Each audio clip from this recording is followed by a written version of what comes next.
wimike Yesu Kristo mu buzima bwawe akubera umwami. Yazanywe no kugira ngo uronke ubugingo kandi uburonke busagutse. Ba mu ijambo rizana ubuzima, ubuzima bwawe bubeho buhinduka. Umusaraba ni etape incontournable. Umusaraba ni kibanza tugomba gushikako. Aho uri kuca hose nuti umwami ari kumwe nawe.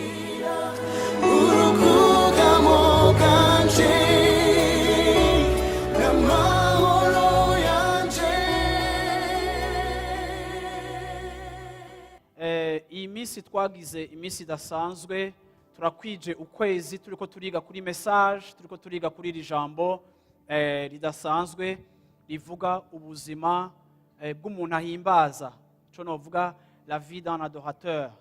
Ubuzima bw'umuntu ahimbaza niryo jambo tumaze igihe two turigako, kandi twabivuze ko vyinshi ku batashoboye kubana na twebwe, batashoboye gukurikirana iki cigwa, murashobora toujours kukibona aho Joel yabarangiye, mushobora kugisanga canke abafise mu matelefone yabo application ya live stream barashobora kugendayo bagasanga ama message aheze bakashobora kuyakurikirana. Ariko kandi ndashaka kubashimira abantu mwese mwakurikiye iyi sujet tumaze igihe turiko turigako, mwabaye muri ibi bikorane vyose imisi ya Mungu. Sinzi ko uno munsi ndayiheza canke tuzobandanya, ariko kandi Imana ibahezagire.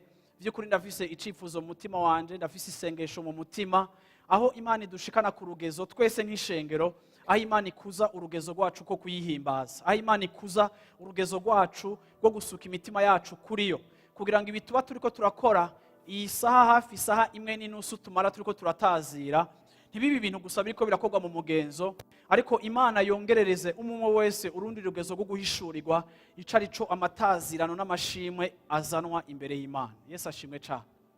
Amen. Rero nukuri ni icifuzo, ni isengesho.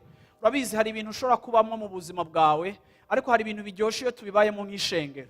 Nico gituma nsenga kugira ngo umuntu wese ari muri kino kibanza Imana imwongereze revelation, Imana imwongerereze.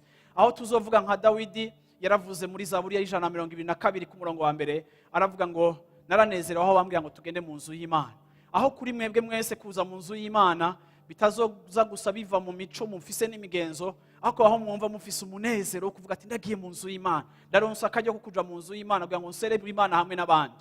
Ndasenga rero Imana idufashe nk'ishengero, kuko hari ibintu iyo Imana yabitwigishije kabidutahuza twese, iyo mpwemu yera yaduhaye ugo rugezo, haba amavuta menshi mu rushengero. Yesu ashimwe cyane. Mwavyumvise no munsi mu gatondo mwumvise ko hari ubwiza bw'Imana mu buryo budasanzwe. Haleluya. Rero iyo hariho kongerwa gutahura, habaho kongerwa uburyohe mu byo turiko turakora, bikarengana urugezo rwo kuba ibisanzwe ariko bigacika ibidasanzwe, bikadeclansha ibitangaza, bikadeclansha inyishu. Nande ndashigikiye ico Obedi yari karavuga, naye ndashigikiye ko hari ibitangaza byakoretse igihe twako turahimbaza Imana. Kandi ndarushiriza gutahura yuko uko iminsi igenda yegera imbere, Imana igiye kurushiriza kwimanifesta muri eglise mu buryo budasanzwe. Mu myanya yacu tuba dukoraniye hano hantu, hari abazohora bumva hari ibintu bikamye vyahora vyononekaye mu buzima bwabo, hari ibintu bihinduka, kuko aho Imana iri ibintu birakoreka. Ariko ikintu kiba gikenewe kandi kiri important mu rugendo rwacu rw'agakiza, nukugira environnement kandi no gushiraho atmosphere ituma Imana ishobora gukora. Nimba ari ikintu cambere cica atmosphere canke cica environnement y'ubumana canke ibikorwa vy'Imana, nigihe hari ibintu dukora tukabikora mu kamenyero canke tugatwarwa mu bindi vyimviro, bigatuma ico kintu tutagishira ku mutima. Nico gituma iyo duhimbaza, iyo tuza muri presence y'Imana, tuza n'imitima yacu n'ubwenge bwacu bwose, ivyacu byose bikaba impliqué muri ico kintu kiko kiraba. Uravyumva, kuko aba arakaryo ko kuza muri presence yiyo. Iyo ibikugize muri aspect zitatu zigize umuntu, esprit, âme na corps yawe, iyo bitari impliqué mu curi kurakora, hari igihe curi kurakora utagishira ko attention, ugahusha akaryo kawe kukugendererwa n'Imana. Ariko ndasenga kugira ngo Imana muri ibi bihe turimwo n'ibihe turiko turagamo byo kurangiza umwaka, Imana yimanifeste mu buryo budashanzwe imishengero ryayo. Imana igendera abantu bayo mu buryo budasanzwe. Ibikorane byacu bicike akaryo keza ko kuryohererwa Imana no gutemba muri ugo ruzi. Ndasenga ngo ukurushiriza gutahura ugo ruzi nawe rugutware, ugo ruzi nawe rugutware. Haleluya. Utwagwe nago, uravyumva, wirekurire mu maboko yiwe mugirire confiance kuko Imana yacu ari Imana ifise umugambi ku buzima bwacu. Ibyo yadutegetse mu ijambo ryayo gukora ntiyabitubwiye ngo tubikore nk'amizuma, ariko yabikoze kugira ngo tubikore nk'ikintu kirimo ibanga ryo kunesha mu buzima bwacu. Haleluya, amen. Uyu munsi ndashaka kubandanya kuri iki cigwa kivuga ku buzima bw'umuntu ahimbaza, ariko mwandika bagikora titre ubuzima bw'umuntu ahimbaza canke la vie d'un adorateur 4 ni cigwa ca 4, ariko muri parenthèse mwandika akajambo kavuga rimbura ku Mana, méditer sur Dieu canke sur la personne de Dieu, kurimbura kwiyumvira ku Mana. Amen. Ndafise imirongo mike ndabasomera canke sinzi kari mike, ariko kandi uyu munsi ndashaka kuvuga ngo mu ncamake, ndashaka kuvuga ngo ntidushobora guhimbaza, ntidushobora kuba abagabo n'abagore, abahungu n'abakobwa, ntidushobora kuba abantu bahimbaza igihe cyose mu buzima bwacu tudasanzwe turi abantu biyumvira ku Mana.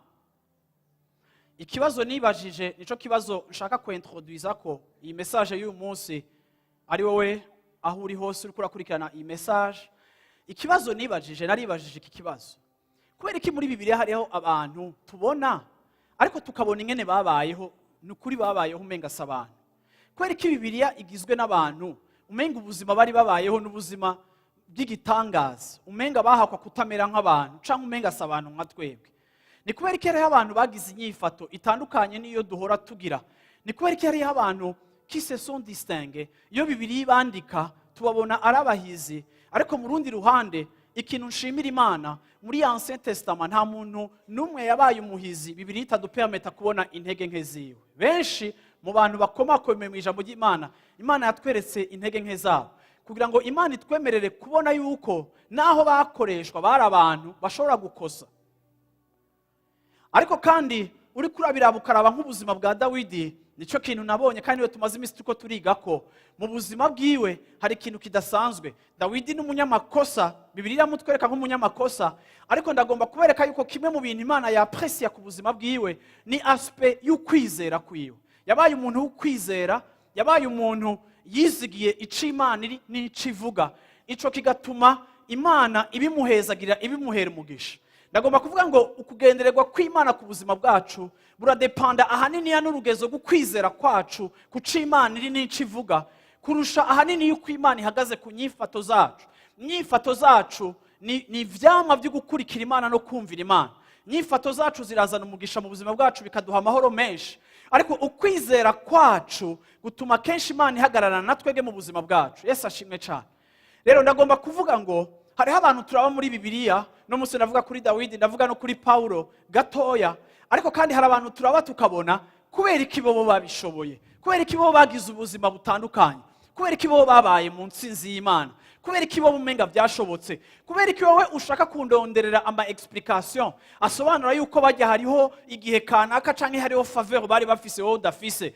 Muri kino gitondo ndaje kubwira ikintu kimwe, ngo faveur y'Imana iri kuri wewe, asanga warakijijwe.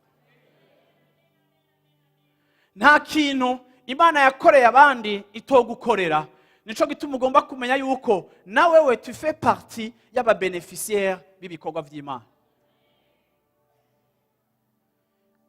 Hari indirimbo baririmbye kera, sinzi ko ari traduction y'ikirundi atari imwe, ariko kandi y'abantu basenga turafise abus de langage. Iravuga ngo aho ugendera mu bandi nanje ntusige. Iryo si sengesho ribaho. Uravyumva? Aho ugendera mu bandi nande ntusige, Imana ntikeneye kugusiga. Utaranatangwa no kugusenga yarakugendereye, uri umunyavyaha irakwihishurira. Siko? Rero ntishobora kugusiga. Hari ibintu usanga defa dusenga ariko kumva ko rimwe na rimwe umenga birimo kutamenya neza ico Imana iri. Ntishobora kugusiga. Yashobora kwirengagiza ikibazo cawe uyu munsi, ariko ifise icyo ishaka kukwigisha, ariko si ikibazo cyo ko yakurenganye yagendereye abandi. Bwira mu mico ati ntishobora kugusiga. Haleluya. Amen. Imana ishimwe. Dawidi mu buzima bwiwe yagenderewe n'Imana, yabonye ibitangaza byinshi vy'Imana. Ariko kandi hari ikintu nshobora kubona mu buzima bwa Dawidi cidistinga cyane. Ndabona Dawidi yaratahuye Imana yiwe, yayise amazina ngo rutare rwanje, yayise amazina igihome mpungiramwo. Dawidi ni umuntu yari yaratahuye ko Imana ari umuzigamyi wiwe, yari yaratahuye ko Imana imuproteja, yari yaratahuye ko il était le protégé de Dieu. Uyu munsi muri kino gitondo ndashaka umuntu wese ari muri kino kibanza bigitanda mama, umuntu wese ari muri kino kibanza ndashaka atare ko ari il est le protégé de Dieu. Haleluya. Bwira umwicaye uti tu es le protégé de Dieu. Agatiro kamfashe munyihangane. Haleluya. Ebana uzigamwe n'Imana. Haleluya. Yesu ashimwe cyane. Amen. Ico kintu Dawidi yari yaragitahuye. Dawidi Imana aramuzigama ku buryo Imana yakoresha ibintu bitandukanye kugira ngo imutabare. Rimwe n'abari mu ruhande rw'abansi biwe Dawidi baramubereye mugisha. Muribuka musomye muri Bibiliya mugenda mubona Yonatani yari umwana wa Sawuli agashaka kwica Dawidi, ariko Yonatani agakunda Dawidi gushika naho yibira akabanga Dawidi akanamuproteja kugira ngo se wiwe ntamwice. Si nivyo gusa, turabona n'umukobwa wa Sawuli yitwa Mikali nawene aza agaproteja Dawidi akamwereka haca kugira ngo ahunge se kuko se agomba kumwica. Siko tubona yuko Dawidi mu gutahura kugira neza kw'Imana no mu gutabagwa n'Imana, Imana igomba kugutabara ntaco itokoresha, nico wita umwansi wawe yogikoresha. Ariko ikiri important ukumenya mbega uri mu maboko yiwe, mbega uri mu biganza vyiwe, mbega uri mu mugambi wiwe. Iciyo wamaze kugisobanukirwa ugomba kwitega yuko no mu kibanza utari witeze kwinyisha izova Imana irashobora kuzanamo inyisho. Nico gituma bizigira Imana ntidushiraho kategori, ntidushiraho imirongo n'amabarabara Imana izoca mwije kutugenderera, ariko turiteze yuko amabarabara yose Imana yo yakoresha yoca no mu kirere. Ijambo rye yuvuga ngo ashira inzira hatari inzira, no mu kirere irahashira inzira, no mu mazi irahashira inzira. Izo nzira zose yazishizeho kugira ngo ishobore kugushikako nk'umwana wayo, ikugirire neza mu gihe gikwiriye. Nico gituma biteze Uhoraho bararondera ugutabagwa kwabo, bakavuga ngo mbega kuzova hehe? Kuzova ku misozi, kuzova ntigufise provenance mu bintu materiel, ariko aho kuzova ku Uhoraho. Haleluya. 1 Samuel chapitre 19 verset 9. Haleluya. 1 Samuel chapitre 19 verset 9. 1 Samuel 19, Samuel wa mbere 19 umurongo w'9 n'umurongo wa 10.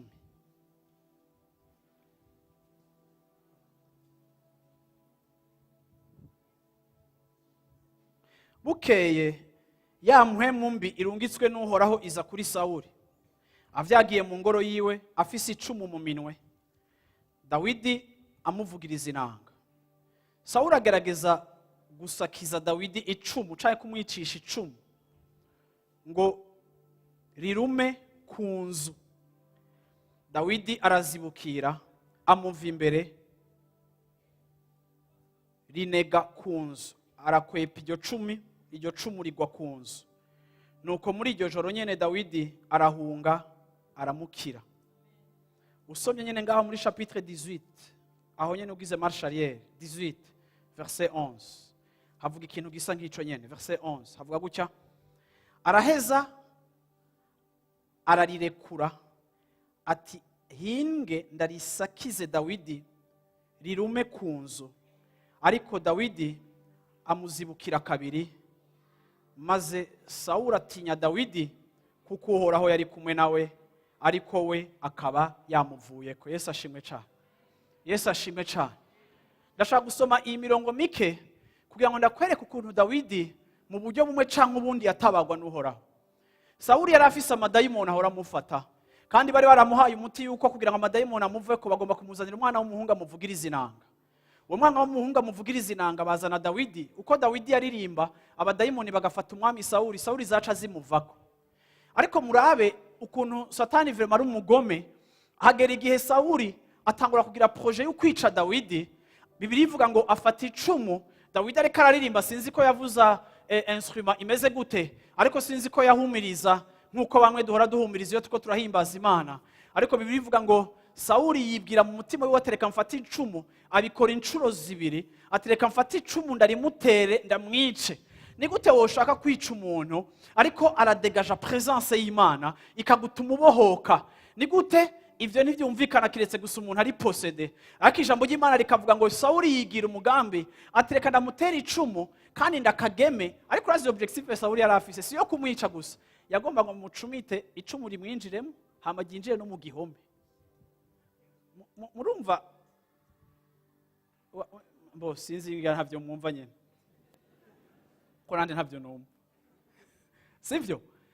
Ariko Bibiliya ngo Dawidi ariko arahimbaza Imana akamuzibukira agakubita iswata akirukanka. Bona sifiwe. Haleluya. Amen.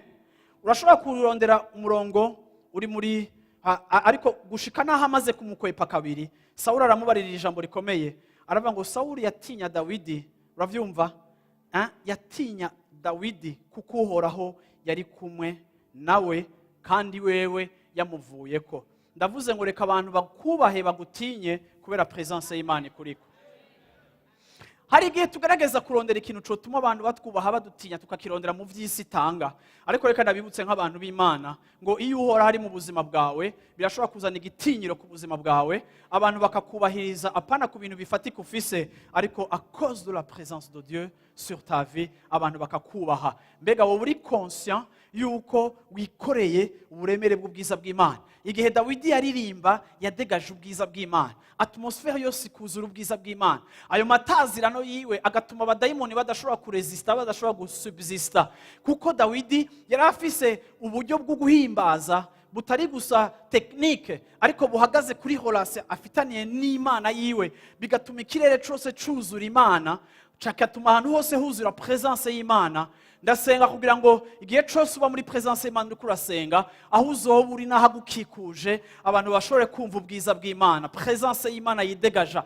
Ukubaho kw'Imana ni ikintu gifatika, ni ikintu tangible, ni ikintu palpable, ni ikintu dushobora gukora ko tukumva. Rimwe hariho kugendererwa kw'Imana kuza mu buzima bwawe, kumva ko hariho presence, kumva ko hariho uburemere, kuko Imana iriko iri manifesta muri environnement yawe. Yesu ashimwe cyane. Usomye muri 1 Samuel, nizere ko araho, chapitre 24, mbona ntanditse chapitre, 1 Samuel chapitre 24, aho nyene 24 ku murongo wa 5. 24 murongo wa 5. Uraza kunyumva neza aho nshaka kuja, ariko ndashaka rapidement gusoma iyi mirongo kugira ngo tuje mu mutima umwe w'ico tuza kwigako. Hanyuma Dawidi yumva umutima umuseka kuko acacuye umutwe w'impuzu ya Sawuli, maze abarira ingabo ziwe ati Uhoraho arakabishira kure yanje, sinkagire ikintu nk'ico ngirira umwami wanje, kandi ariwe Uhoraho yimikishije amavuta. Sinkamukoze ko ukuboko kuko yimikishijwe amavuta n'Uhoraho. Uko niko Dawidi yatesheje ingabo ziwe, ntiyabakundira kugira gute? Kugurukira kuri Sawuli. Amen. 24 verset 12. Aho nyene. Uhoraho naducira urubanza twe nawe. Uhoraho nawe nabe abiriwe azokumpora, ariko ukuboko kwanje ntikuzokugerako, ntikuzogukorako. Amen. Amen. Imana ishimwe cyane. Abandika mwandike iki kintu ca mbere, point ya mbere nshaka kuvuga ko iravuga ngo ukubaho kw'Imana kuradufasha kumenya ibihe, kandi bukadufasha no kumenya inzira Imana icamwo mu kutugendera.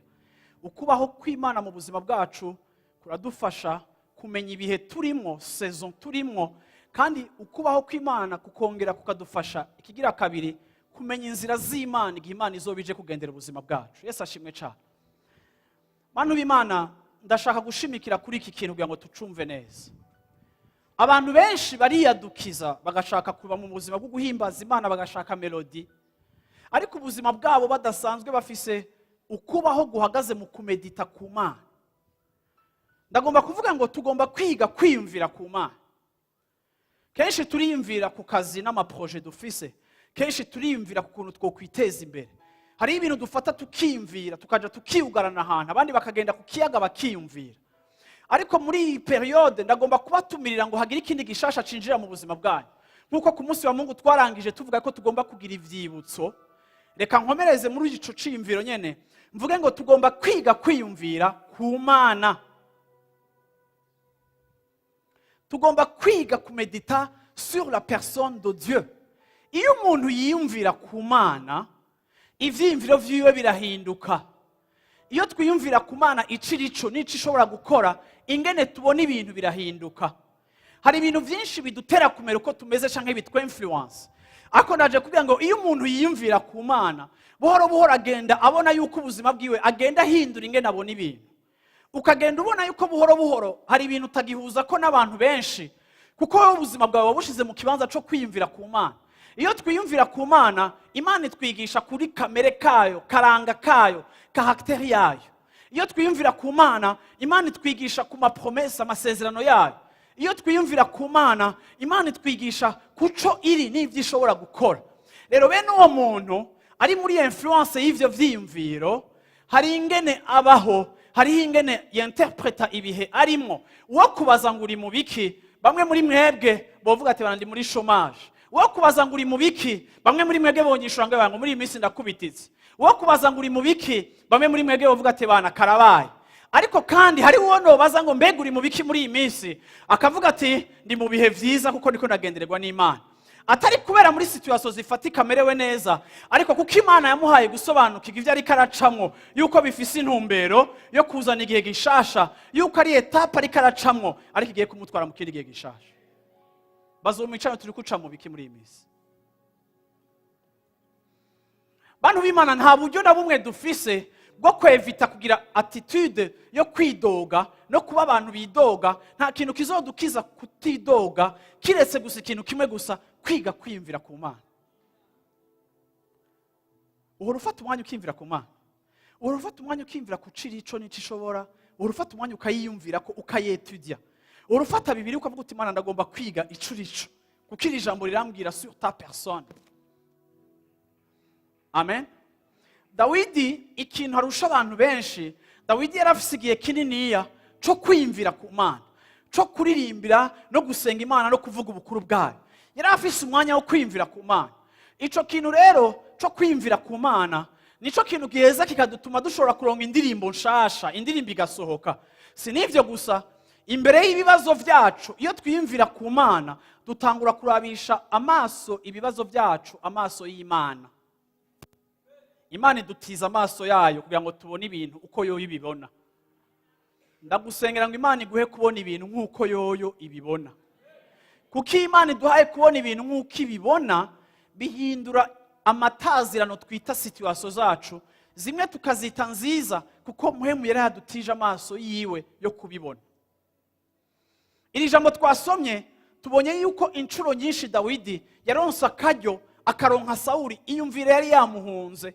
Sauli agahiga Dawidi agashikaho Dawidi ari. Ariko Sauli asinziriye, iri jambo twasomye ngo Dawidi amushika hejuru, afata impuzu yiwe aracikori, yari yambaye impuzu y'ubwami. Dawidi afata impuzu yiwe arakata, aragenda ashika hakurya, aramubwira ati mwami uravyumva, raba nari naronse akaryo ko kukubufa, uravyumva. Ariko hanyene muri chapitre 24 verset 13 twari twahasomye gatoya, verset 24 verset 13, uravyumva haravuga ikintu gikomeye. 24 umurongo wa 13 haravuga ikintu gikomeye ico Dawidi yabwiye umwami. Aravuga ngo abakera baciye umugani ngo ibibi biva mu babi, ariko rero ukuboko kwanje ntikuzogukorako. Bantu b'Imana reka ndabafasha tugerageze kwiyumvira iki kintu. Ni gute umuntu yaguhungishije, wahunze nk'uko kwa Dawidi ukaja mu mashamba, agusanze ukaronka akaryo kukumwica. Abagenzi ba Dawidi baramubwira ati Dawidi, ubu rero hari ikintu Imana yejeje gukora. Bonus son. Hari ikintu Imana yejeje gukora. Imana iramuguhaye. Imana ihejeje gufata umwansi wawe imushize maboko yawe, tumukerere. Dawidi arabwira aba batipe bari kumwe, arababwira Dawidi aravuga ati no, mwabitahuye nabi, loin de moi, mbari yangu. Uravyumva? Dawidi yishura abantu biwe ati raba, uravyumva? abantu biwe baramubwira ngo raba umunsi uhoraho yaremye aho Imana ifashe umwansi wawe ikamushira mu maboko yawe, mugirire nk'ivyo yakugirira, kora ivyo wumva ushaka Dawidi, allez-y go, twe turi ngaha. Aho Sawuli arasinzire n'abasoda biwe, uravyumva, Dawidi hakumumanyura uruzosi, afata ugwembe, sinzi gene ako Sawuli yarasinzira sana, afata ugwembe aragegena kakaka, abasoda ba Dawidi bakamata ko Dawidi akagiriye iki gahewe, ariko akata impuzu, donc ntariko akata umutwe, ariko akata impuzu, arakata impuzu arayikata, ahejeje akakasara karaba, uravyumva, aca arabwira abantu biwe ati uhoraho andinde gukora ku mwami wanje. Uhoraho yagize gute? Yasize amavuta. Igikorwa nk'ico Imana igishire kure y'amaboko yanje, kuko uyu ari uwasizwe amavuta n'uhoraho. Bwana sifiwe sana. Ni gute wewe opportunité na occasion nk'iyi yo kubufa umwansi wawe yakwangaje? Hama kandi mwibuke ko Dawidi yari afise amavuta yo gucika umwami. Ni gute Dawidi atenterprese yuko akarakaje Imana imuhaye ko kuba umwami? Bari baransize amavuta, none Sawuli namuronsere kandi amubufe. Ariko ndashobora kubona umuntu, iyo umuntu aba muri presence y'Imana, Imana iramwinfluence ku buryo adasubira kuba charnel, ntasubira kubona ibintu nk'uko abantu babibona. Aho bamwe babona akaryo ko gushika hejuru n'ingoga, we wararaba akavuga ati Sawuli naho ntomukunda, still kuri we hariho amavuta y'Imana. Dawidi yarazi c'Imana iri, kugeza naho Dawidi yari yaratahuye iki kintu, iwe Imana yasize amavuta. Dawidi yaratahura onction, yaratahura amavuta y'Imana, akayatahura ku buryo naho Sawuli yari umugafera akamugirira nabi, Dawidi ntiyigeze ashaka kurabira Sawuli mu kuba umuntu n'amagafe yiwe. Dawidi yarabira Sawuli muri aspect y'amavuta no mu gucagurwa n'Imana, akavuga ati uyu mugafera nsitaza, ariko kubona kuri we hari amavuta y'Imana ntegerezwa kumuconsidera différemment, kuko l'onction de Dieu le qualifie. Amavuta y'Imana amugira ikindi kintu, naho ambabaje, ariko jewe amaboko yanje niyokora kuwasizwe amavuta. Bantu b'Imana, ni bande bazi ko Dawidi yari yarize Bibiliya, yari yagize école biblique? Ha? Havyo muzi? Ko yashikize ishuri rya Bibiliya? Barizo mico tarahuzi Dawidi yize Bibiliya.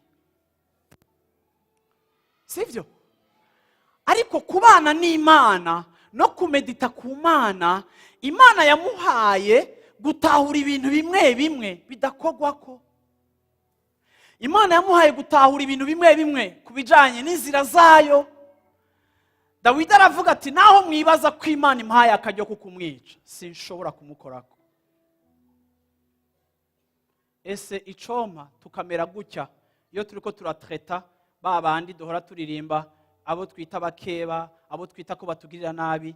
Ese kurafise sense ya honneur ku muntu bari we wese wicaremwe c'Imana kubera c'Imana yamugize, kubera amavuta y'Imana ari ku buzima bwiwe? Ndabona Dawidi umubonye wo kwibaza ko ari kijuju, kandi iyo umuntu yiyumvira ku Mana akagira influence y'Imana mu buzima bwiwe, y'abantu bamuraba babona umenga arafise ibintu by'ububono,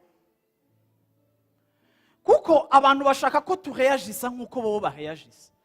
Ariko Dawidi yarabwiye abagenzi biwe ati kure yanje, amaboko yanje ntagakora ibara nk'iryo, kuko uyu yasizwe amavuta n'Imana. Amen, amen. Aca aravuga ati uhoraho atubera umucamanza hagati ya jewe na Sawuli. En d'autres termes, uyu muntu jewe simpawe kuregira ikibazo dufitaniye, ndagishize mu maboko y'Imana, kuko Imana ntibayihigiturire, iri juste. Umunsi izoshaka gutreta iki kibazo izogitreta, ariko ndakireke mu maboko yayo, sishaka kucikorera. Amen, amen. Imana ishimwe cyane. Ndagusomera uyundi murongo, 2 Samuel chapitre 16. Haleluya.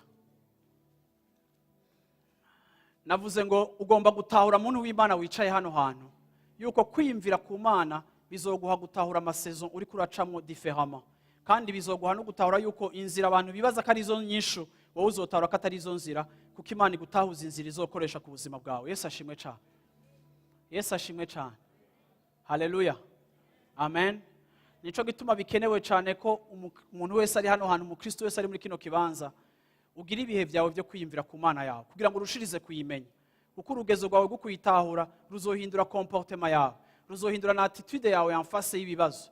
Abantu bamwe twifata nabi mu bibazo kuko tutazi neza Imana, ibibazo bikaduhahamura, bikadutera kugira amageste atariyo.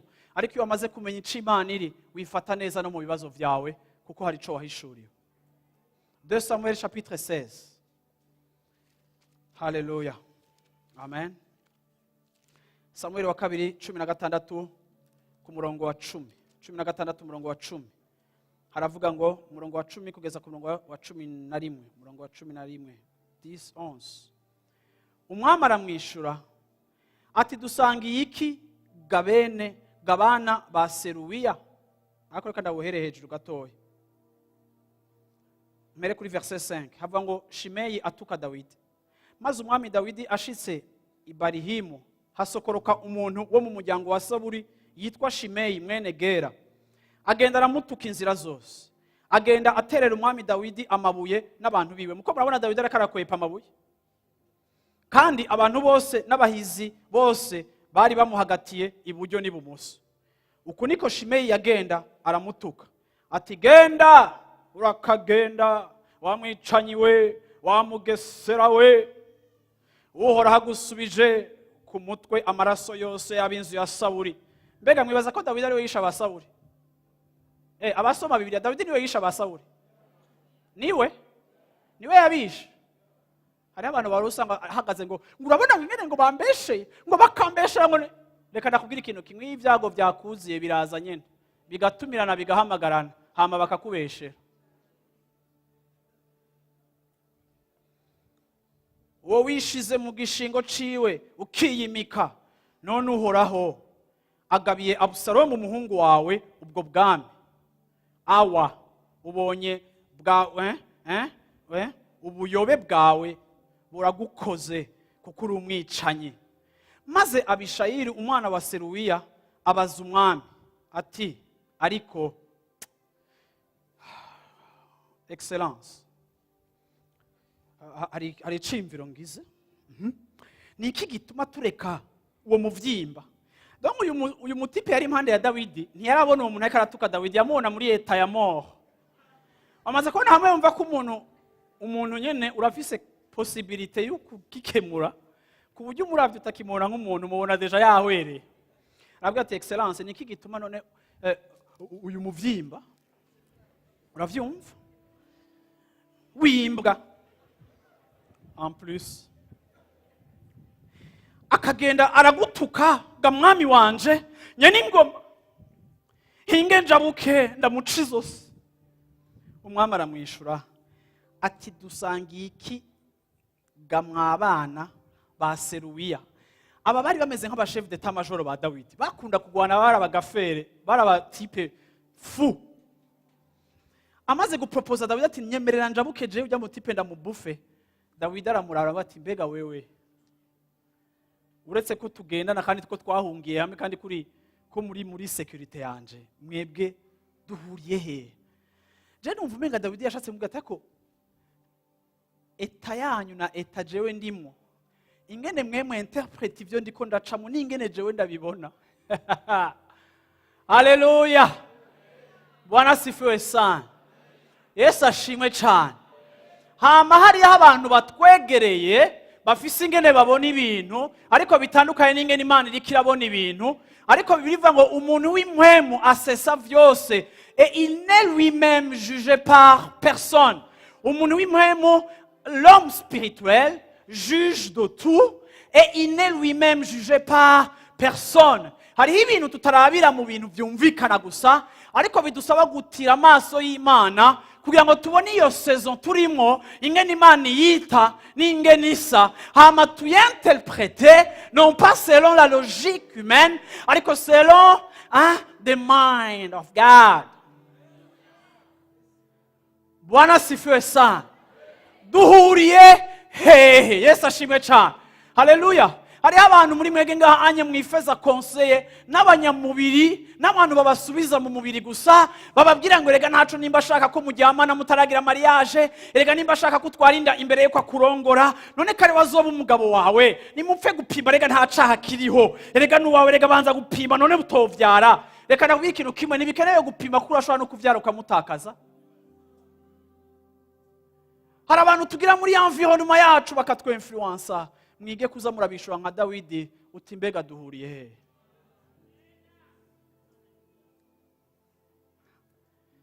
Ku murongo wa 10 niyabantutse uhoraho ariwe yamubariye ati tuka Dawidi. Hari uwashobora kumubuza ati ibyo bitewe n'iki? Mbere Dawidi abarira Abishayi n'abantu biwe bose ati ko umwana wanje nikuriye mu nda arondera agatwe kanje, mbega ujya mu Benjamini wewe ntiyorushiriza asangwa nasuzuguwe n'umwana wanje navyaye, mbega ujya mu Benjamini atani ico dupfana wewe ntiyorushiriza kunkengera n'ikihe gishasha? Uravyumva? Nuko mureka ntuke kuko Uhoraho ariwe yabimubariye. Kumbura Uhoraho azorabayo mbonye ampe ivyiza mu gishingo ciyo mivumo mvumwe uyu munsi.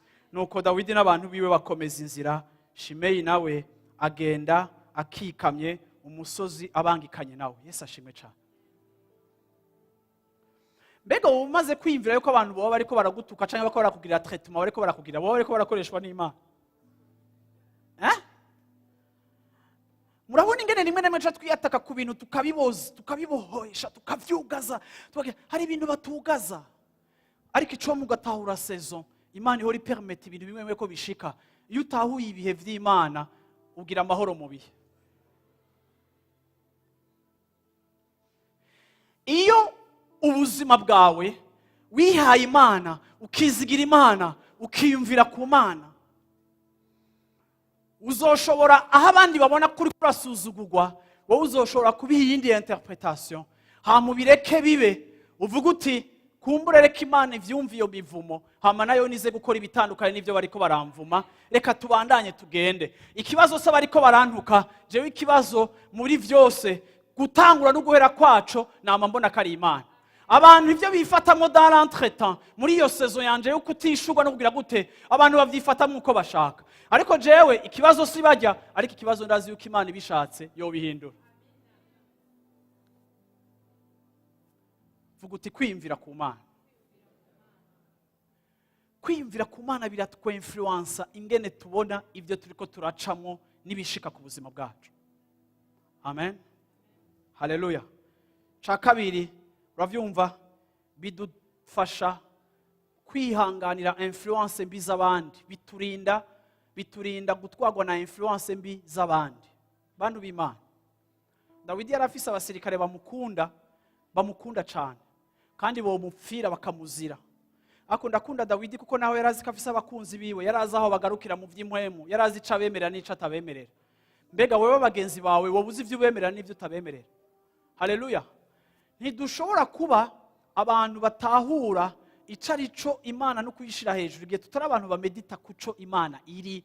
Hama Dawidi yarazi yuko elevation yiwe gushigwa hejuru kwiwe kuva ku Mana. Vyose ni Imana. Ndakubwira umunsi muri kino gitondo umuntu w'Imana wicaye hano hantu, vyose ni Imana. Nibigira ikabigirura, vyose bishatse yo bikora, shatse yo bihindura, shatse vyose niyo. Ntihakagire na rimwe mu buzima bwawe uzobona uruhara rw'abantu, n'abantu bafise uruhara mu gucererwa kwawe canke mu gusubira inyuma kwawe. Abo bantu bafise uruhara barekuriwe n'Imana, ariko ubwawo nta nkomezi babifiseko. Nico gituma wa mugabo abajije Yesu ngo mbega ntaco wiregura. Yesu akavuga ati ntaco mfise. Ati mbega urazi ko ubuzima bwawe ndabufise ngaha mu ntoki? Yesu yaramwishuye ijambo rikomeye, aramubwira ati wowe nta bubasha umfiseko utahawe na Data. En d'autres termes, Data nimba kubwiye kunyica uranyica, Data nimba kubwiye kundekura uraza kundekura. Sindiko ndadilinga na wewe, ariko jewe ndazi umuremyi ufise kububasha. Nico giti yaguhaye ca autorité niwe yakiguhaye. Rero ashatse yo gutuma kunyica cyangwa akagutuma kundekura. Rero sinkeneye kukwisigura ko, kuko nimba ari ukwisigura nofuma nisigura kuri wa muremyi, kuko wewe uri umu acteur atazi niyo biriko biraja, uriko urakomplisa prophecy wavutse ihari kugira ngo Imana izoyishitse biciye muri wewe. We nta n'ivyuzi, ibi biriko birashika we nta vyuzi, nta n'ivyo utahora ko birakurenganye, birakurenge birenge n'ubwenge bwawe, kuko tu n'es pas plongé dans les écritures. Ariko jewe ijambo ryanje n'umutima wanje uri plongé mu majambo y'Imana, ndazi yuko bikwiriye ko nja gupfa ku musaraba. Rero nyarutsa afere zawe ukora ivyo ugomba gukora, ariko kandi cyane cyane je souligne ukora ivyo Imana igutumye gukora. Nayo kwisobanura kwanje ntaco kuza guhindura. Uyo ni umutima w'umu adorateur, umuntu azi yuko byose bihagaze kuri we. Ibihe vyiza vyanje arabirekura, uravyumva. Ariko na Bibiliya yarambwiye ngo sinze ntangare, ntimuze mutangare nihaba umwe muri mwebwe ari exposé aux différentes épreuves, kuko ibigaragazo by'ubuzima bigomba kuza bikagira ico bikora ku kwizera kwacu no ku kwihangana kwacu, bigomba kuza. Rero iyo bije wowe sindakuraba ngo tugire ico tubipfako, kuko wewe uri mu acteur, soit turi gukoreshwa n'Imana canke na Satani. Ariko ikibazo si wewe, ikibazo ni saison. Kandi nimba ari mu gihe c'imvura sinshobora kuyibuza kugwa, kuko navugije induru nyinshi cyane.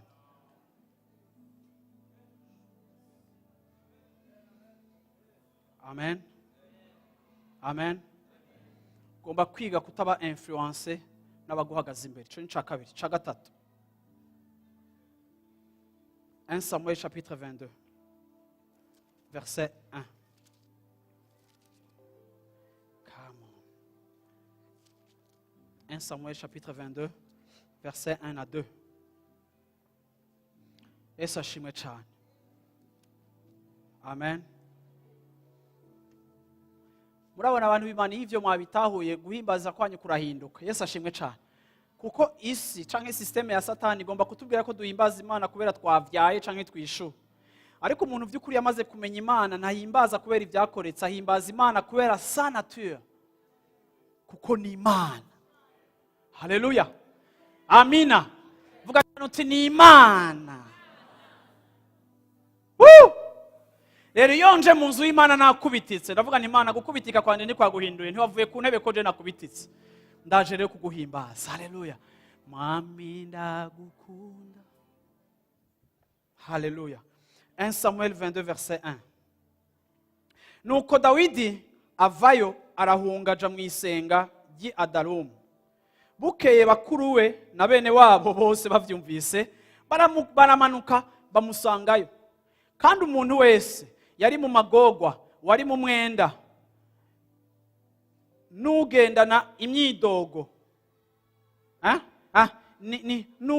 nugendana imyidogo, bakoranira kuri we, aba umukuru wabo. Nuko abo bantu bari kumwe nawe bari nk'amajana 4. Yesu ashimwe cyane. Yesu ashimwe cyane. Yesu ashimwe cyane. Yesu ashimwe cyane. Ikigira gatatu, iyo twiyumvira ku Mana, Imana ihindura ingene tubona ibidukikuje. Bibiliya ivuga ngo Dawidi igihe yahunga, abiwabo baramukurikiye. Ariko Dawidi agize gutya abona abantu 400 bashitse. Dawidi yarakeneye abasirikare. Dawidi yarakeneye abantu bahagararana nawe. Ariko Bibiliya itubwira ngo Dawidi abona abantu bamuje ko, Bibiliya ivuga ngo abantu ngo bafise imyenda. Mu Gifaransa arabavuga ngo les gens de mauvaise vie. Abantu ngo bafise imyidodombo, abantu bafise imyidogo, abantu bafutanye banyuma bo muri societe. Dawidi yagiye abona bamuzako. Ndiko ndiyumvira ukeneye equipe mukorana, usenga uti Imana abantu tuzokorana, ukazubana Imana ikuzaniye abantu byananiye mu buzima, ibyabo byose byanse, ukazubana niyo equipe Imana ikurungikiye. Dawidi araho hantu azabonye ngo haje abantu compliqué, abatorotse muri prison, abananiwe ibi nibi, abantu atakintu na kimwe ciza bashoboye gushika ko, abantu beshuwe nibo bagiye baza kuri Dawidi. Ariko iyo uri umuntu uzi Imana, ukamenya icaremwe c'Imana, peu importe abantu Imana iza kukwasosiyako, eta yabo initial uko baje bameze, uratahura yuko iyo Mana yawe nk'umuremyi, aba bantu naho baswase mu buzima bahoramwo, Dawidi yababonyemo akaryo ko gutransforma mu buzima bwabo. Ugiye gusoma Bibiliya ikwereka ko Dawidi yari afise abasirikare b'abahizi badasanzwe, abantu bari excellent, abadministrateur bakomeye. Dawidi yari afise abantu bamwegere bafise amakapasite akomeye. Aho ngana kwibutse ko abo bantu baje bagatumbera Dawidi, Bibiliya ikibatubwira ngaha muri Samuel, hatubwira ngo bari abantu bafutanya, abantu ataco bovamo, abantu babandi bibaza ko ari baruhebwa. Abo ni Imana ishobora kukuzanira hafi, ariko kubera uyizi ukabatransforma, ukaba-influencer, ukabavanamwo abantu bahambaye, kubera utaravye ingene baje basa, ariko waravye ku muremyi wabo, umenya ko ashobora kubahindura.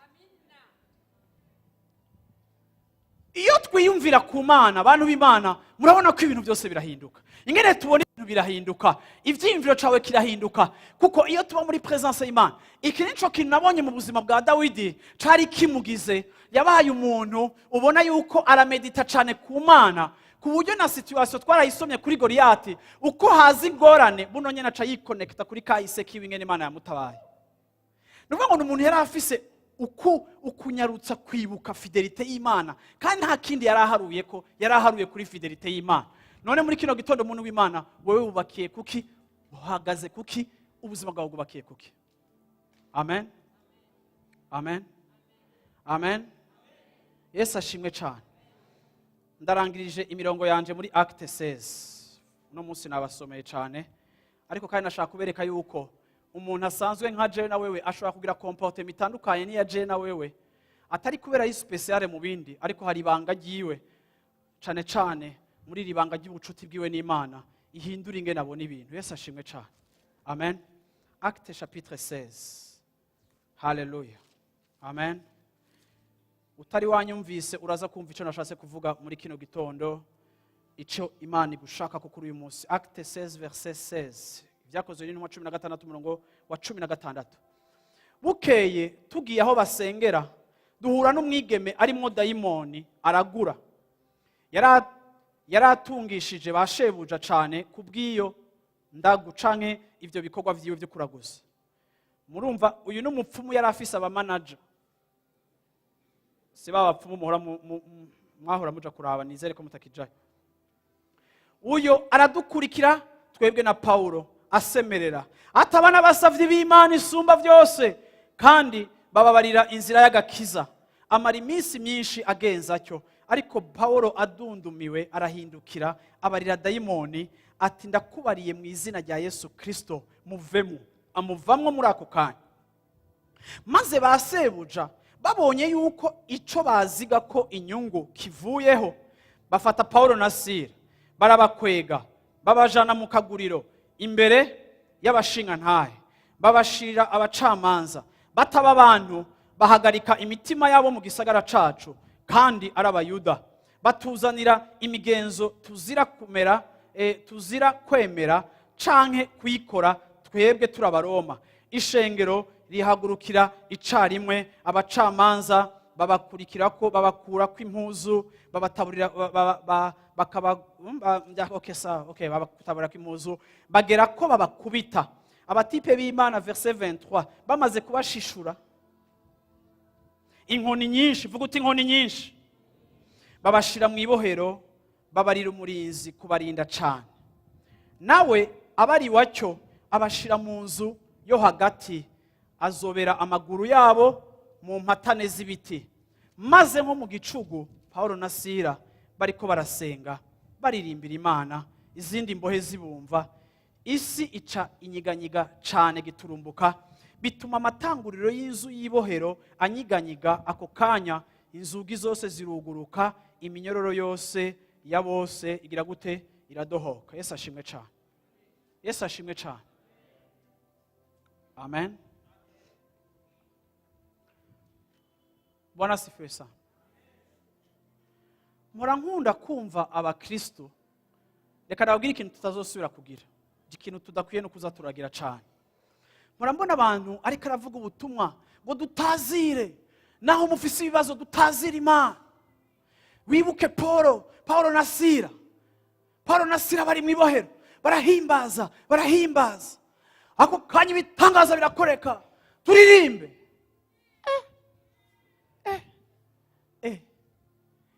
Gira mu micano tegari Paulo na Sila. Haleluya. Amen. Reka nje kurangiza mvuga iki kintu. Bibiliya iratubwira kuri Paulo nk'umuhizi w'ukwizera, ariko kenshi na Bibiliya iratubwira no kuri Sila. Silasi ni umuntu yajanye na Paulo igihe Paulo bamuhezagira bakamurungika ba Barnabas na Paulo na Sila yarimo. Kandi usomye Bibiliya itubwira ko Sila yari umuprofete. Kandi Sila be na Yuda Bibiliya ibita bose ko bari abantu ari abaprofete bagenda hirya no hino baja mu mashengero barungikwa na Paulo. Ariko kandi Bibiliya muri ico gikorwa barimwo bariko baravuga ubutumwa mu gisagara, bariko bakorera Imana. Ariko hari ikintu kintangaje iri jambo ritubwiye, kandi ashaka ugerageze kuvyimvira ko hamwe nanje. Bibiliya ivuga ngo bariko baravuga ubutumwa, bariko barakorera Imana, bari bafise ubushobozi, hari ibintu byariko birakoreka mu buzima bwabo. Ariko muri ico gikorwa cabo ca misi yose hatangura kuza umugore abagendera inyuma agenda asemerera, abo n'abakozi b'Imana mubumvire, abo n'abakozi b'Imana mubumvire, mubakurikire, abo n'abakozi b'Imana, abo n'abakozi b'Imana. Paulo na Sila baragenda ngo bimaze iminsi 2, sinzi ko muriko mumva iryo jwi ryanje ngene rishisha. Cufata rero bimaze 2 jours umuryumva mu gatondo aho ugenda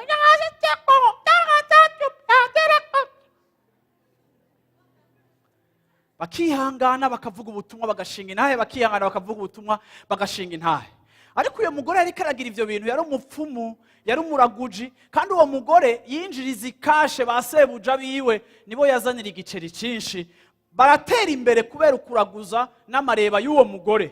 Rero iyo mugore ari yadukije abonye abakonkura, we barazi cyo karagira, ariko kuko ari célèbre, arazwi, quartier yose iramuzi, mu kubagendera inyuma ngo abo ni bumvire, ndibaza ko yara distraya agakasa atmosphere. Haragereye ngo Paulo ararambirwa no kumumva, arahindukira inyuma, ntiyanamwita ngo Beatrice, mumbabare ndo wetwe Beatrice canke Jacqueline canke Nina. Uravyumva? Nabuze izina ry'igiheburayo. Uravyumva? Ntiyabita ayo mazina yose ngo mwumva inyuma, arahinduka ati wa daimoni ceceka. Ako kaya wa mukecuru bazaje ngo uravyumva? Nk'inkoko baciye umutwe. Uravyumva? Abamukoresha bamaze kubona yuko aba bakozi b'Imana bafise power iruti y'uyu mugore, kandi bigiye gutera ikibazo kuko abantu batazosubira gukurikira ujya mugore, ahubwo bose bazoshaka gukurikira Paulo na Sila. Bagerageza kugira montage kugira ngo barondere ikintu cotuma Paulo na Sila bahagarika gukora. Baca bagenda mu bacamanza bavuga ngo aba bantu bazanya akajagari mu gisagara cacu, batuzaniye imigenzo y'Abayuda twebwe izira iwacu mu Baroma tutemerewe gukora, kandi bariko babuza abantu n'ivyo bakora, bariko barahagarika ubuzima bw'ibintu byose. Abacamanza ngo babashimbira ko babakura impuzu, abanyagihugu babaza ko abantu barabashishura. Haleluya.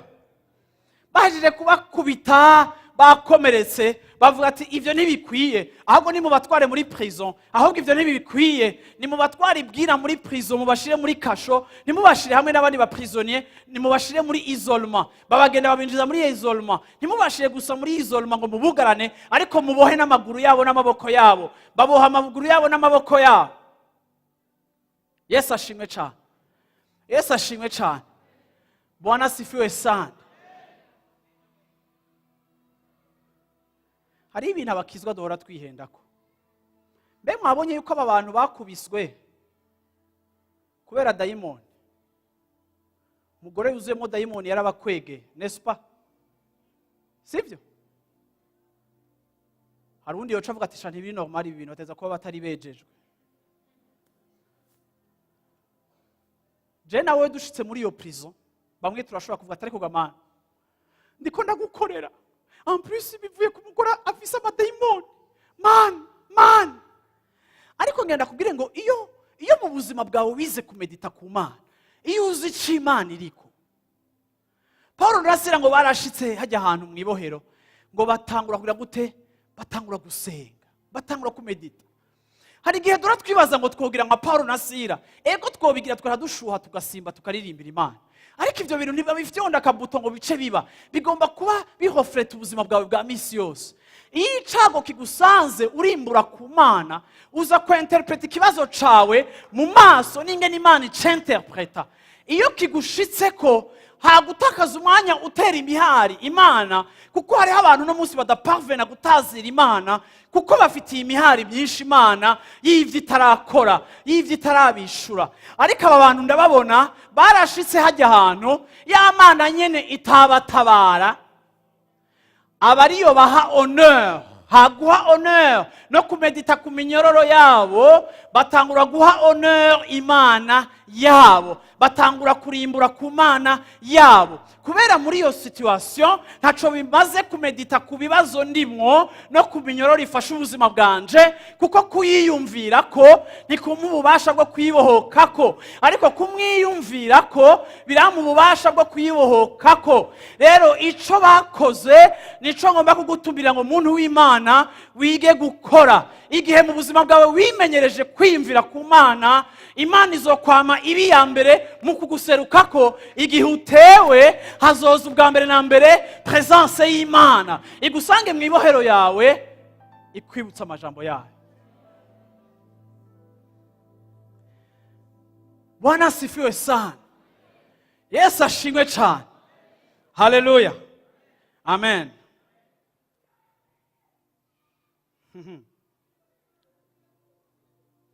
Iyo niyumvire ku mana ndashaka kuvuga imirongo mikeya. Iyo niyumviriye ku mana ndashobora kwishira muri place y'umuntu nka Paulo na Sila. Ndibaza bicaye hagere ko rasenga, baributse yuko Bibiri ivuga ngo asangwa narababajwe, asanga isi yarantaye, ari jewe mwigisha, namwe bwa plus forte raison isi zobanka kandi izobata. Basubira kandi kwibuka yuko uwo bakurikiye yarahanswe, nta kuntu abigishwa bokundwa. Rero kuri bo situation bari munsi gitangaza, kuko Yesu yarabavertishije aravuga ngo si ils ont tué le maître, à plus forte raison nimba barampersécuté, ari jewe mwigishwa wanyu, namwebwe isi izobababaza. Reka ndakubwira ngo igihe cyose uri kurababazwa nta gishasha muri réalité spirituelle, nibishasha mu buzima bwawe. Ariko igihe turiko turababazwa ndibuka yuko umwami wanje isi yamwanse, na jewe siniteguriye yuko isi izonkunda, sinitegure ko ndi sympathique ku isi. Ijambo ry'Imana rivuga ngo tugira gute? Kubahona tubamotera urupfu, ariko kubabaho tumota ubugingo. Kubaja mu ijuru iyo batubonye baraturyohererwa, ariko kuba ariko baragenda mu muriro iyo batubonye turi bitsitaza, turashisha. Nico gituma ntidushaka kwigira sempa, ntidushaka kurondera faveur yabo, kuko Bibiliya yaratubwiye yuko uri muri twebwe, uravyumva, abisi baramuhojeta. Nico gituma isi itadukunda, kandi ntimuze mutakaza umwanya. Kumenya Imana birabaha kumenya traitement isi gihe cyose dukorera, naho twatwa turakorera Imana. Ntitwitege ko imizi yose ngaha munsi y'izuba tuzoshimirwa tugakomerwa amashi, rimwe na rimwe bazotudahwa.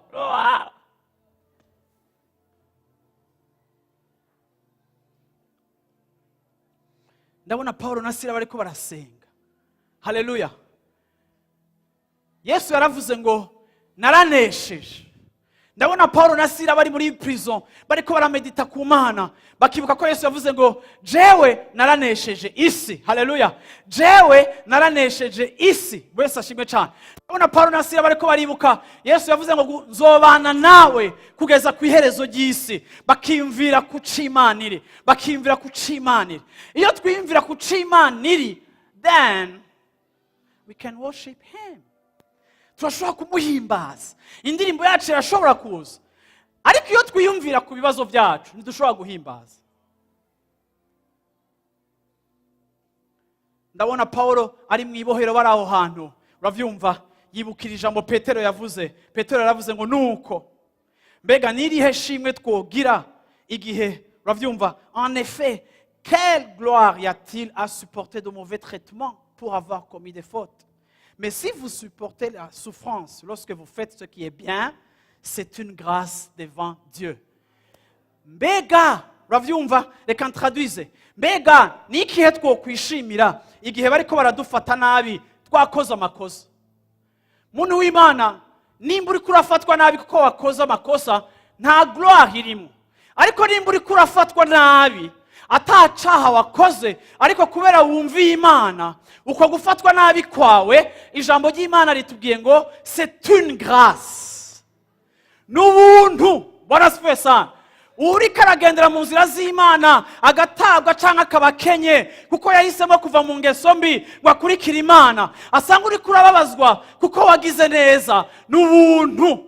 Ico gihe Paulo yaributse yuko inkoni n'ibikomere bimuriko, baributse yuko nimba bariko barasufra atari kubera bakoze icaha, ariko souffrance yabo iba ariko kubera bakoze iciza. Ako kanya bibuka yuko izo souffrance zitwa ubuntu.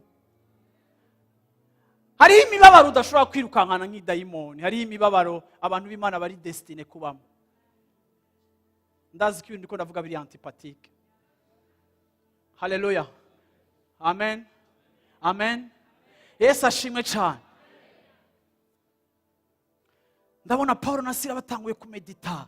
Bibiri ivuga ngo bariko barasenga baririmba, batangura basenga lembloche telekose. Mana turagushimira Mana. Mana nimba turiko turababara mu gishingo cawe, turiko tubabazanywa na wewe. Ndabona bariko barashima. Muntu w'Imana ngenda kubwire ngo ahantu hose ushobora kuba uriko uraca, harashobora kuba ari impamvu yo gutangura gushimira Imana. Harashobora kuba ari impamvu yo gutangura gushimira Imana. Ivyo ntibigabanye ico Imana iri. Ntiyananiwe no gukora. Kuboko kwawe niko kwabaye kugufi, ariko ni saison, ni periode, ni gihe. Wavuze ubutumwa mu gisagara, ariko uyu munsi urakubiswe uraboshwe. Kumbura Imana igomba kugenderera abari mu gisagara baboshwe, ariko kugira ngo ibagenderere ugomba gushikayo. Bamaze kugerayo hagutakaza umwanya mu kumedita kuri ivyo, batangura gushima. Haleluya. Mana turagushimira, Mana turagukengurukira. Waravuze ko tuzobabazwa, ko tuzoca ahantu hagoye. Mana waravuze ko bazotwambura. Mana turagushimira. Bantu b'Imana batangura gushima, batangura gushima. Bibiri ivuga ngo batangura no kuririmba. Bwana sifiwe sana. Yesu ashimwe cyane. Yesu ashimwe cyane. Bantu b'Imana iyo turiko turimvira ku Mana, presence yayo iraheze influence ivyimviro vyacu. Mu gishingo cyo gukora ivyo Satani yashaka ko dukora comme réaction, ariko tukagira réaction iri spirituelle ijaye n'ico muhemu yera ashaka. Rero iyo tuje mu nzu y'Imana, tuza muri influence y'Imana kugira ngo muhemu w'Imana bari influence amatazirano yacu kugira ngo hagire igikoreka. Bwana sifiwe sana. Ndarangije mvuga gutya.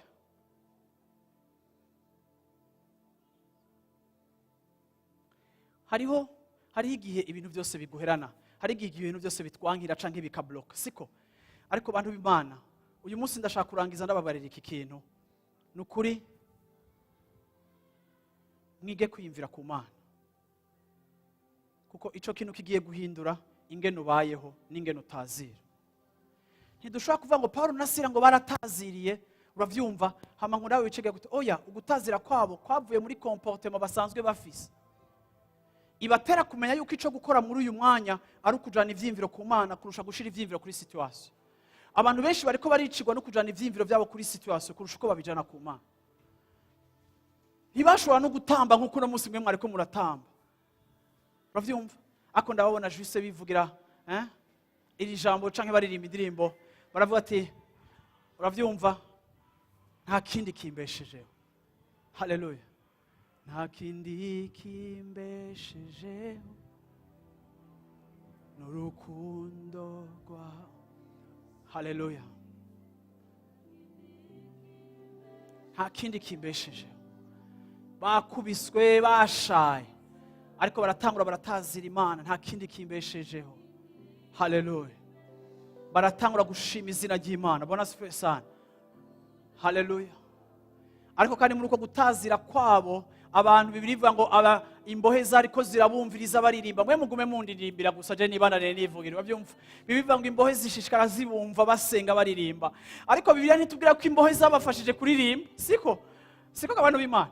Imbohe ntizabafashije kuririmba. Bibiliya ntitubwira ngo prison yose yacitamwa kuririmba. Oya, kuko ni wo ririmba uboshwe, kiretse gusuba inspire n'Imana kandi wiyumvira ku Mana. Kuko indirimbo yabe naho hantu si indirimbo y'umugenzo, ariko igomba kuba ari indirimbo y'ukuri, iri kirava mu kintu cy'ukuri kiko kirakoreka mu buzima bwawe. Hari igihe kwigirisha bihera, hari igihe gukopya bihera, hari igihe gukora ibyo abandi bariko barakora bihera, kubera ukuri urimo kuraremereye, kurababaza, niho Bibiri ivuga ngo ibwina havugana n'ibwina. Iyo atakiriko kirakoreka ibwina, then nta n'ijwi rishobora gusohoka.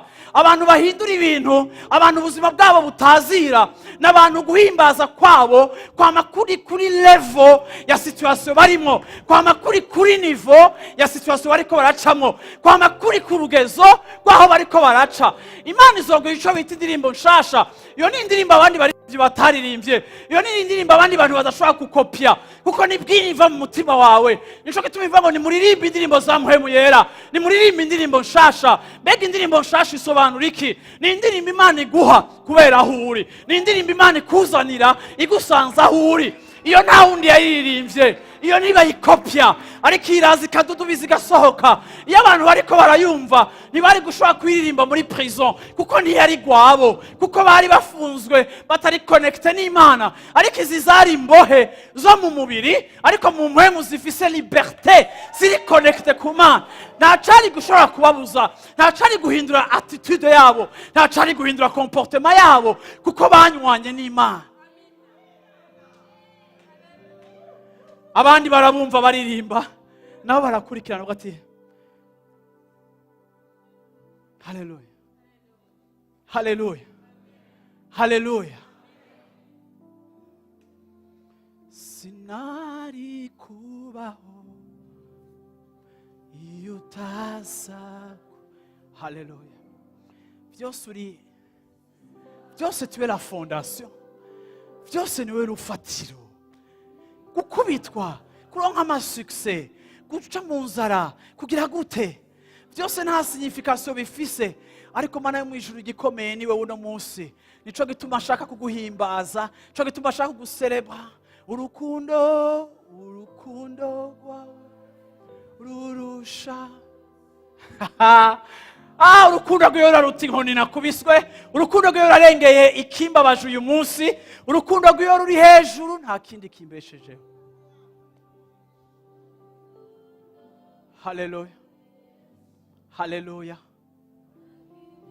haleluya, haleluya, haleluya. Ndashaka gutumira abantu wicaye tangura kuririmba indirimbo yawe. Yesu ashimwe cyane. Tangura kuririmba indirimbo yawe ahishika ahiva.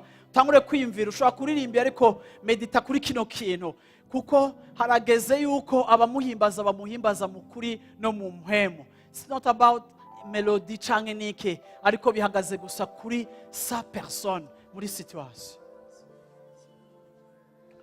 Bari babugaranye babashize mu gasho, ariko aho babugaraniye nta numwe yari gushobora kubashikira. Ariko muri kino gitondo ndashimira Imana yuko ikituboha, ikitwugarana cose, abantu bokumirwa kutwegera, ariko nta kimukumira gushika n'ibwina mu kibazo cabo.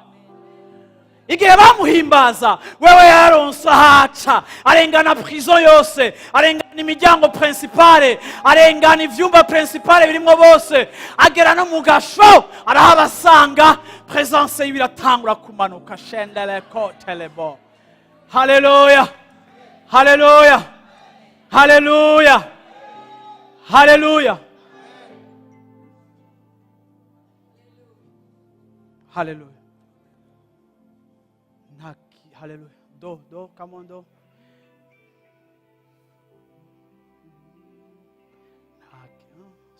Duga gatoya basi, duga gatoya ndako karirimbira akaririmba.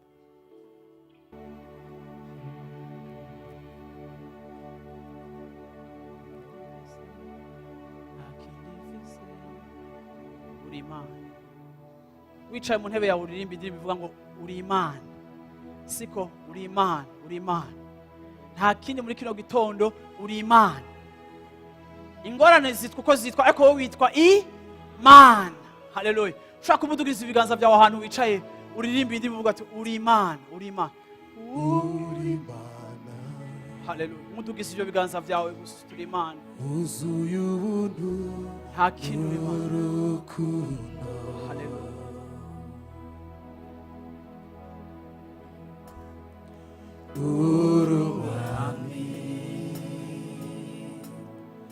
Twaje kuguha icyubahiro, uruwera mwami, uruwera. Haleluya. birakwiye ko tugushima subira muti nta uri kindi Mana haleluya ikomeye uri Mana muri kino gitondo turatuye ko uri Imana muri situation zacu zose wuzuye ubuntu ntaco ndiko ndacamo kikubuza kuba Imana ntaco uriko uracamo kikubuza kuba Imana uri umwami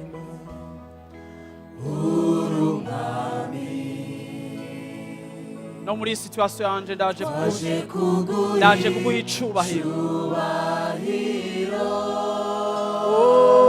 haleluya haleluya haleluya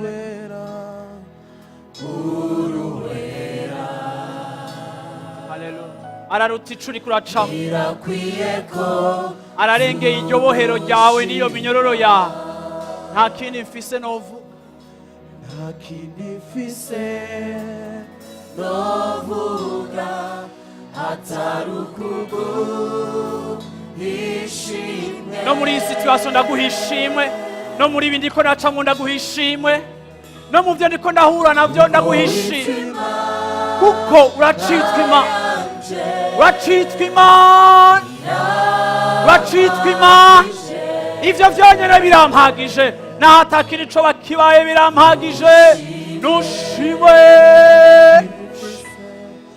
nta kindi mfise novuga oh haleluya akira iryo shimwe Mana yanjye ishimwe no muri iri bohero ndaguha ishimwe Mana no muri uku kugarizwa ndaguha ishimwe Mana no muri uku kurengerwa ndaguha ishimwe Mana no muri iyi situation mene data ndaguha ishimwe Mana no muri aka gahinda ndaguhereye ishimwe Mana no muri iyi deception ndaguha ishimwe Mana no muri ibi bigoye no muri ibi bipfuna ndaguhaye amashimwe Mana haleluya haleluya haleluya haleluya baramuhimbaza haleluya semerera uti baramuhimbaza Bibiri ivuga ngo ako kanya haza camugigima kubera amatazirano yacu nubwo abavuye muri meditation na influence y'Imana amatazirano yacu ara influence environnement turimo iminyororo itangura gucika iminyororo ya Paulo yacika iminyororo ya Siri yacika n'abari mu ibohero bose batariko baranasenga n'iminyororo yabo iracika kubera presence y'Imana amavuta y'Imana tuma iminyororo yose icika ibitangaza birakoreka habura uhagarara muri prison ntivyari bwaboneke ntibwari byumvikane ntabwo byari byigeze byandikwa muri Bibiliya ariko amatazirano ahejeje gusambura iminyororo iracitse abantu bose bamenya yuko babantu bariko bararirimba basenga batara abasazi ariko gusenga kwabo no kuririmba kwabo kuradekansha ibitangaza ndavuze ngo ugiye kumenya yuko amatazirano yacu atari bisazi ariko yuko aracagagura iminyororo mu buzima bwacu Kendele bloche teleko telebloche tele. Kindele bloche teleko teleblo. Iyo ashizwe hejuru arahindura ibintu. Iyo ashize hejuru nawe aramanuka. Presence y'ibigakora ibintu. Hari ibintu umupastor atokora, hari ibintu abaririmbyi batokora, hari ibintu abavyeyi bawe batokora, ariko hari ibintu bikorwa na presence y'Imana. Oh presence y'Imana. Ukubaho kw'Imana kurakora ibintu bishasha ukubaho kw'Imana kuracagagura iminyororo ukubaho kw'Imana kurambriza les chaînes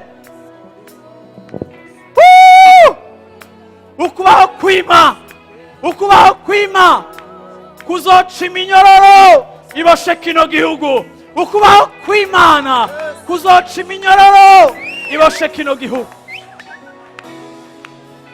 hari ibyo Satani adashobora kuresista Satani ashobora kuresista presence y'Imana Satani ashobora kuresista presence y'Imana Satani ashobora guhagarara imbere ya presence y'Imana iyo ubwo bwiza bumanutse iminyororo iracika haleluya washobora kubyaguruka tugasenga ko numva ko hari abantu presence y'Imana igomba guca iminyororo ya mu izina rya Yesu Kristo hari ikiko kirakoreka hari iminyororo igiye gucika mu buzima bwawe hari ibikulimita bigiye gucika iminyororo nico cyose kikulimita iminyororo nico cyose kikugarukaririza ahantu hafi iminyororo nico cyose kikubuza kubandanya iminyororo nico cyose kikwizora kikakuvana muri place ya benediction yawe ndavuze ni iminyororo iracika mu izina rya Yesu munyemerere shengero ryose ndagomba numve ijwi ry'umuntu wese udafite icyo uvuga wivugire mu ndimi, ariko ndagomba kumva urwamo hano hantu, ndagomba kumva urwamo rw'amasengesho hano hantu, ndagomba kumva urwamo rw'ijwi ryawe. Nawe uhagaze hari inyuma, ndagomba kumva ijwi ryawe, kuko nawe nturi ekarte mu cyo Imana iriko irakora. Ariko iki ni igitondo cyo guca iminyororo, iki ni igitondo aho twiyumvira ku Mana nayo ikadeclansha igitangaza cayo. Iki ni igitondo aho Imana ihawe ikaze, aho Imana ihawe ikaze, aho kumwiyumvira ko bituma ibintu bikoreka. Iki ni igitondo cyo kumuglorifya, aho tumubona ubukuru bwiwe tukamuririmbira from our positions, from our situations.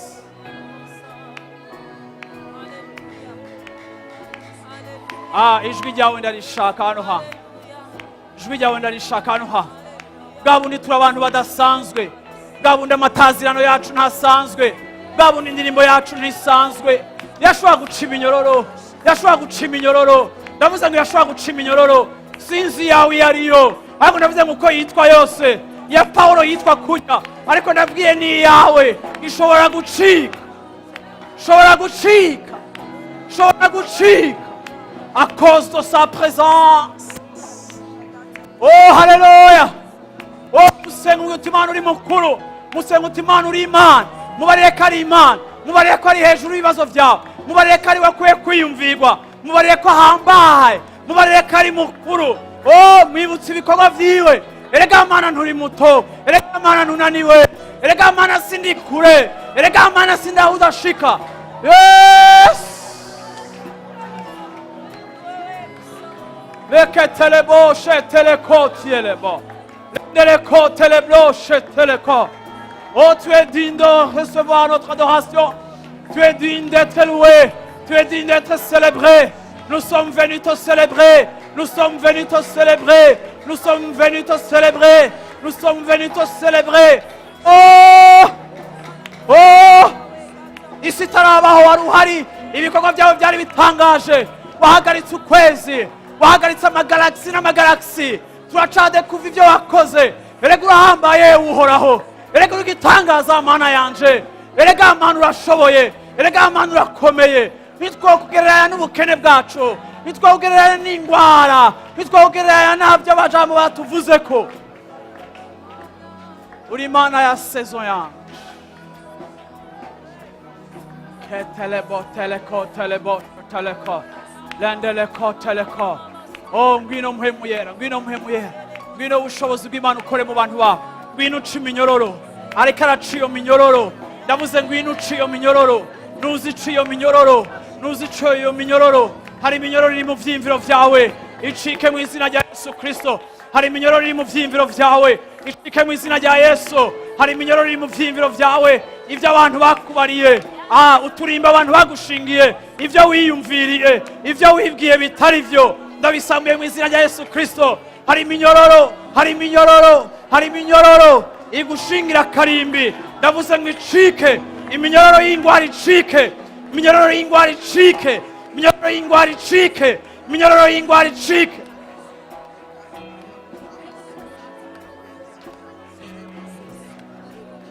Iminyororo washizweho n'ubupfuvyi bwawe icike mu izina rya Yesu Kristo. Iminyororo washizweho no gupfakara icike mu izina rya Yesu Kristo. Iminyororo washizweho no kubura icike mu izina rya Yesu Kristo. Ndacagaguye iminyororo yose iri hejuru y'ubugingo bwawe, iri mu bugingo bwawe, iri mu vyawe, iri mu bawe, ndavuze ngo icike mu izina rya Yesu. Igihe kirageze aho amatazirano y'ishengero adeclansha ibitangaza, n'abadasenga bakamenya Imana yawe, abari mu ibohero bakamenya Imana yawe, bakamenya ngo hari umuntu twari kumwe ariko adasanzwe, afise Imana idasanzwe.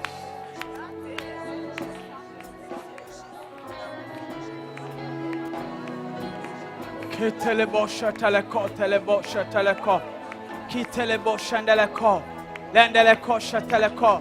Subiramo inyuma utira wa minyororo, wa munyororo cika mu izina rya Yesu Kristo. Semero twa munyororo cika mu izina rya Yesu Kristo. Uwo munyororo uraburazi gene witwa guti cika mu izina rya Yesu Kristo.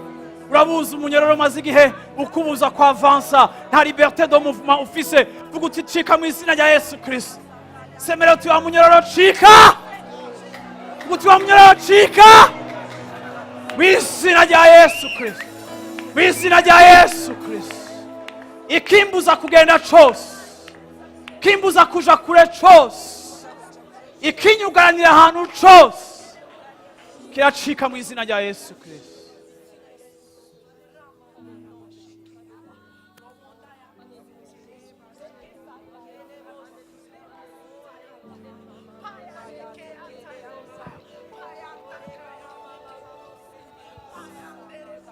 Mana niwe turiko turiyumvira ko mana muri kino gitondo turiko turiyumvira ku masahani dusanga muhira ko turiyumvira ku bikurikira k'iminota mikeya mana iminota 5 turangiza mana turiko turiyumvira kuri wowe n'ico mana kukwiyumvira ko bire influence ubuzima bwacu ndakweretse umuntu hari munsi y'indi influence hari abantu mana influence z'ivyo bariko baracamo yari yabaye nyinshi uno musi baje batameze neza muri kino gitondo ndavuze ngo babe libéré au nom de Jésus ndavuze ngo babohoke mu izina rya Yesu Kristo ndavuze ngo babohoke mu izina rya Yesu Kristo ndavuze ngo babohoke mu izina rya Yesu Kristo ndavuze ngo babohoke mu izina rya Yesu Kristo ndavuze ngo babohoke mu izina rya Yesu Kristo.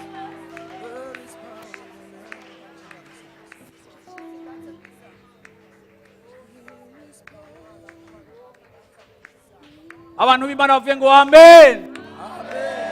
Abantu b'Imana bavuye ngo amen.